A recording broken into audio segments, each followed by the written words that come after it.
Welcome to DIY Organic Garden Course Day 10. At the end of this session, you will be able to answer the following question. How do I produce biogas with the byproduct of bio-slurry fertilizer? Preamble. You need to know. Global energy consumption is expected to rise substantially over the next decade, and going by current population growth trends, over 70% of energy consumption is likely to come from developing countries.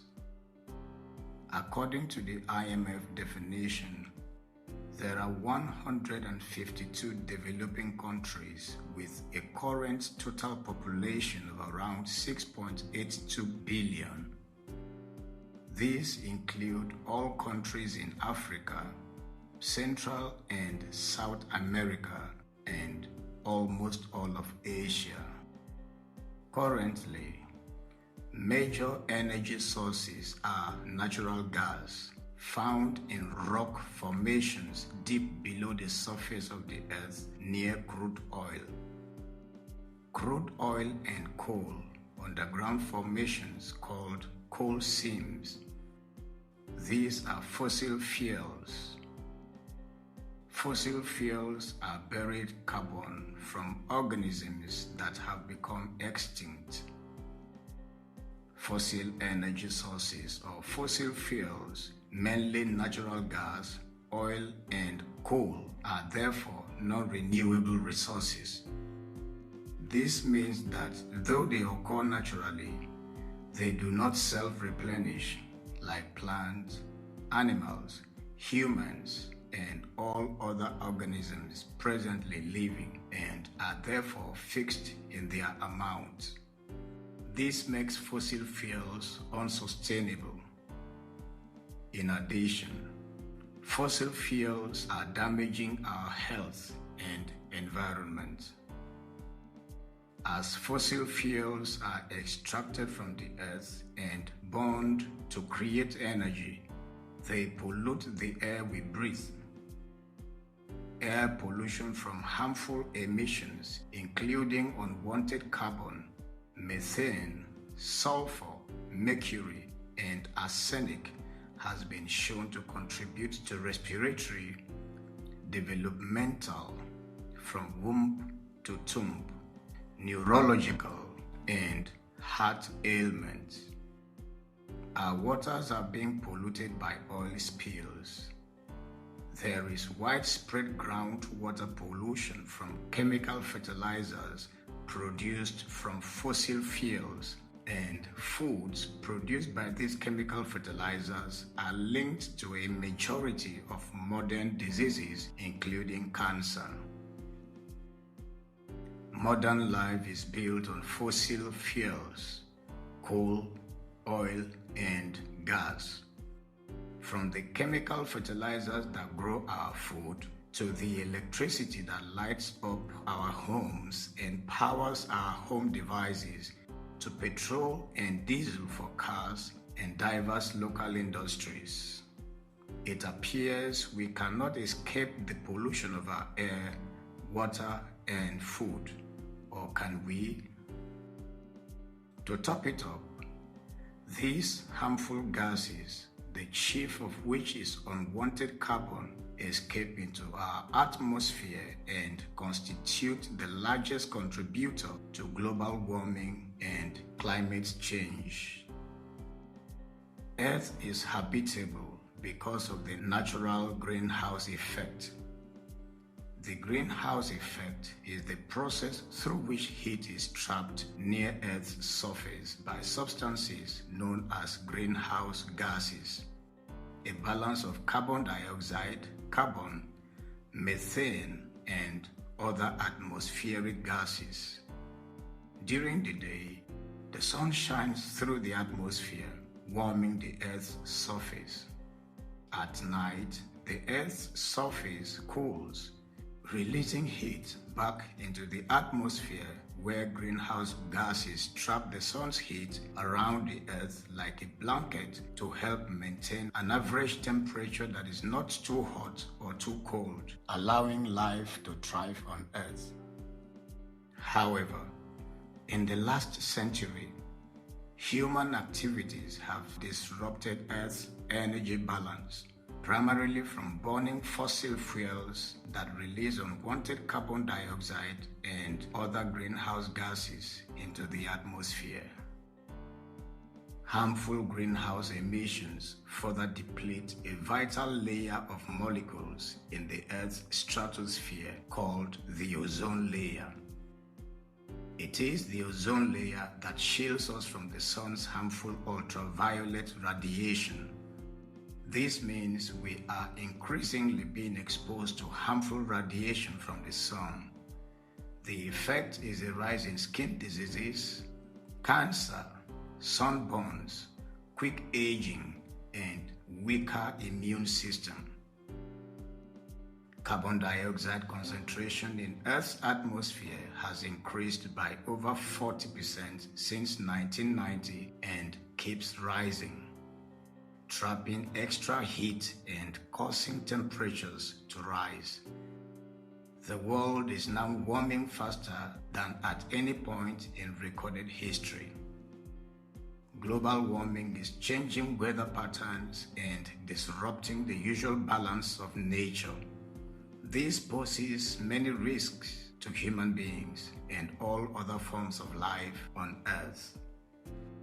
Extreme rainfall, increase in extreme storms, floods, heat waves, wildfires, droughts, and hurricanes are some of the climate extremes or consequences of global warming. We are facing a man-made disaster of global scale. Is there anything we can do to slow down global warming and even reverse it? If there are, can we count on each one of us to be a part of the solution? 1. To prevent further pollution from methane and other greenhouse gas emissions, we must recycle all our organic waste and keep them out of dump sites. 2. To reduce our carbon footprints, we must A. Grow as much food as we can around our homes and in community gardens to reduce toxic emissions from vehicles transporting food to us. B. Patronize local producers for items that we can produce locally. C. Be more prudent about domestic electricity consumption and work as much as possible from our homes to reduce toxic emissions from cars, buses, and trains. 3. We must make the necessary shift to renewable energy sources to power our homes, cars, and industries. This includes, as a first step, the use of biogas for cooking and powering our generators, as well as the use of solar panels and windmills. An instructive example is a Bavarian village in Germany that has implemented a holistic range of renewable energy projects that include solar systems, biogas facilities, wind turbines, and a hydropower system. As a result, the village has gone beyond energy independence to producing 500% more energy than it needs, and now profits handsomely from sales of the surplus. 4. We must embrace tree planting to replace the forest we clear. Forests are the most efficient consumers of carbon on Earth and are crucial to reversing climate change. All living things are made of carbon. Carbon is neither created nor destroyed, but is recycled as plants and animals live, breathe, die, and decompose in a continuous cycle of life. There is a lot we can do to slow down global warming and even reverse it. To do otherwise is to take for granted at our peril the fresh air we breathe in every moment. There is already an imbalance in the oxygen-carbon dioxide balance in the atmosphere. As we all know, we breathe in oxygen and breathe out carbon dioxide, while plants take in carbon dioxide from the air. If we do not protect nature, we cannot protect ourselves. Protecting nature is protecting ourselves. Nature has provided us a home, and we must take care of that home. For thousands of years, our average surface temperature has been mostly stable, but now in just a few decades, it has shot up and we have global warming, a recipe for natural disasters of unimagined proportions. What have we done? And now, shall we simply fold our arms and do nothing? The greater burden rests on developing countries. 70% of energy consumption over the next 10 years will come from the over 6 billion people who live in developing countries. We must drive a proactive campaign to implement projects to embrace renewable energy, also called green or clean energy. At the same time, energy experts are raising concerns about the rate at which the world's global unrenewable reserves are fast depleting, meaning it may even run out and catch us unawares. Our modern life and the conveniences we take for granted are at risk. Either way, it has therefore become necessary for us, especially in developing countries, to embrace sustainable sources of energy in the form of renewable energy. Renewable energy is energy that comes from a source that will not run out, a source that is natural and self-replenishing. Major renewable energy sources, also called renewables, are sun, solar energy, wind energy, water, hydro energy, and biomass, bioenergy or biofuel. What is biomass? Biomass are primarily organic matter of plant and animal origin, including agricultural or crop wastes like rice husk and corn stalks. Also, livestock manures and food wastes from homes, restaurants, and markets.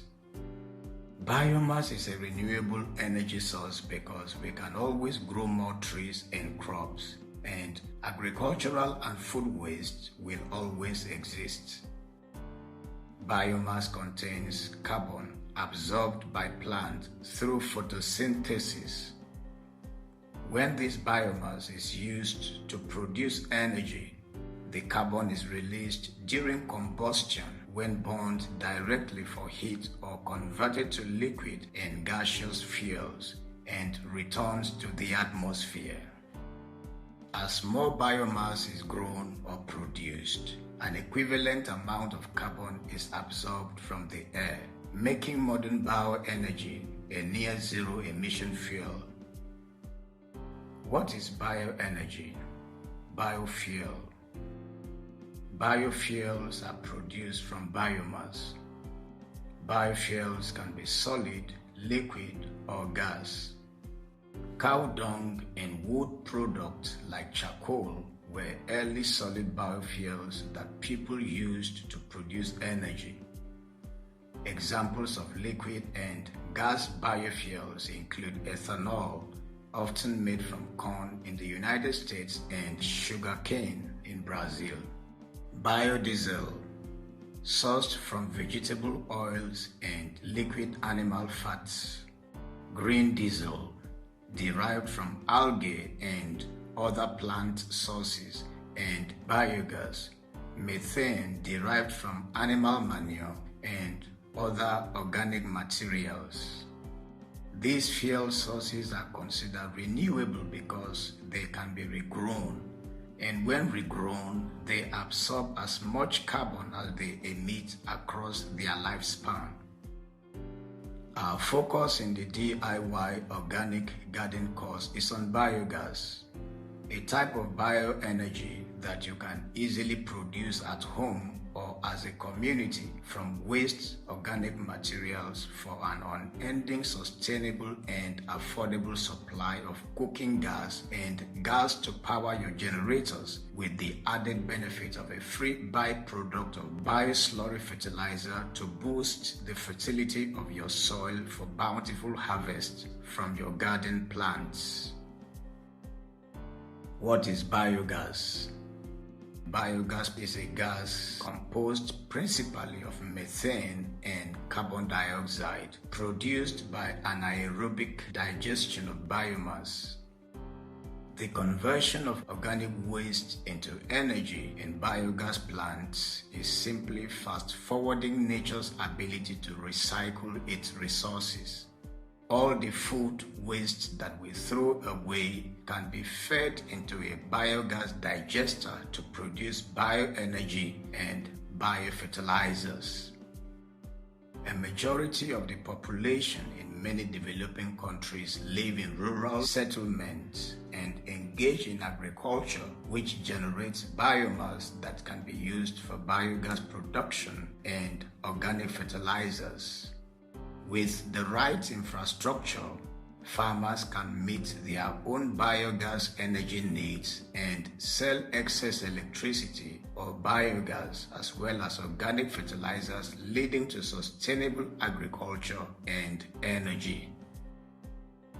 Biogas can be produced from a vast variety of raw materials, feedstocks. The biggest role in the biogas production process is played by microbes feeding on the biomass in biogas digester or reactor system. In large plants, biogas can also be compressed to achieve the quality of natural gas and utilized to power automobiles. Building such plants creates green jobs. For instance, in India, 10 million jobs were created in the renewable energy industry. Stages in biogas production. Biogas is produced using well-established technology in a process involving several stages. 1. Biomass or organic waste matter is sourced and crushed into smaller pieces and then ground into a slurry to prepare it for anaerobic digestion by microbes. 2.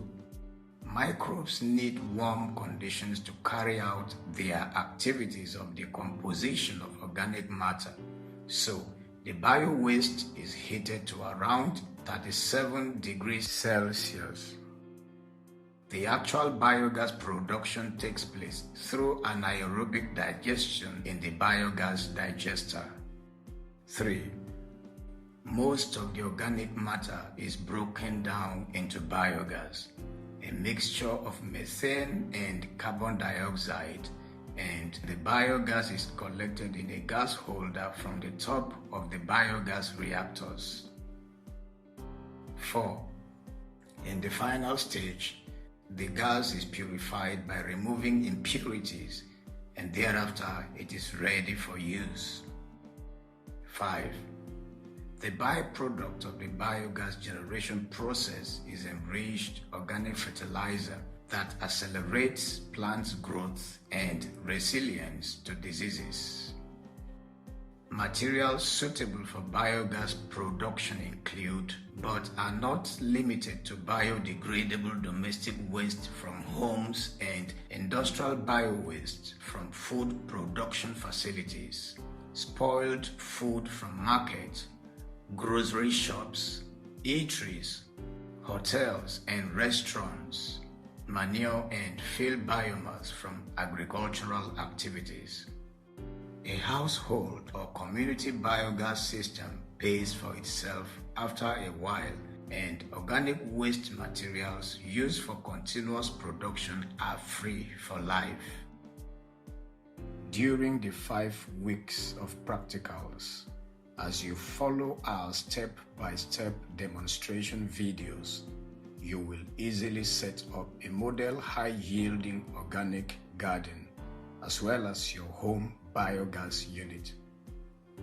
Once you scaled the initial setup cost, you can enjoy a lifetime of free healthy food and free clean energy for cooking your food with a free supply of rich bio-slurry fertilizer for bountiful harvests from your garden plants. For participants that have space to set up the complete garden model, we have included a plan to grow high-value vegetables we can offtake to provide you a monthly income stream from the 3rd month of establishment of your organic garden. Sounds cool? High five!